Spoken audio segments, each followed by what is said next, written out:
Inside these walls, important work has started to help save Australian lives. It's exhausting, but it's very exciting. The CSL labs in Melbourne are making 50 million doses of the Oxford AstraZeneca vaccine. It's a big moment for our people and for the company.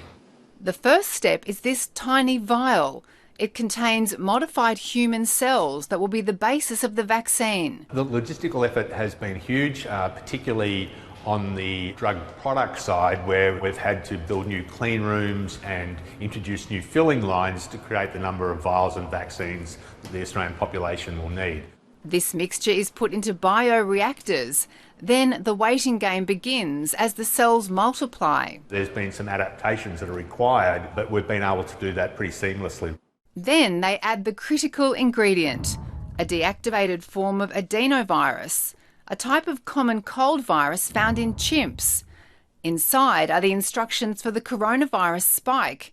That will trick the body's immune system into creating antibodies against the coronavirus. The interim data that's been published shows good efficacy, and I think as a frontline vaccine for Australia, it'll be just what we need. Then what they call harvest day. The vaccine is decanted, the fluid is filtered.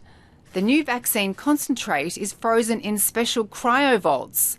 They're driven to a nearby facility where they're thawed and reformulated before being put into multi-dose vials. It's a very important point in time for us, for all of our staff that have put in such a huge effort over the last 6 to 12 months.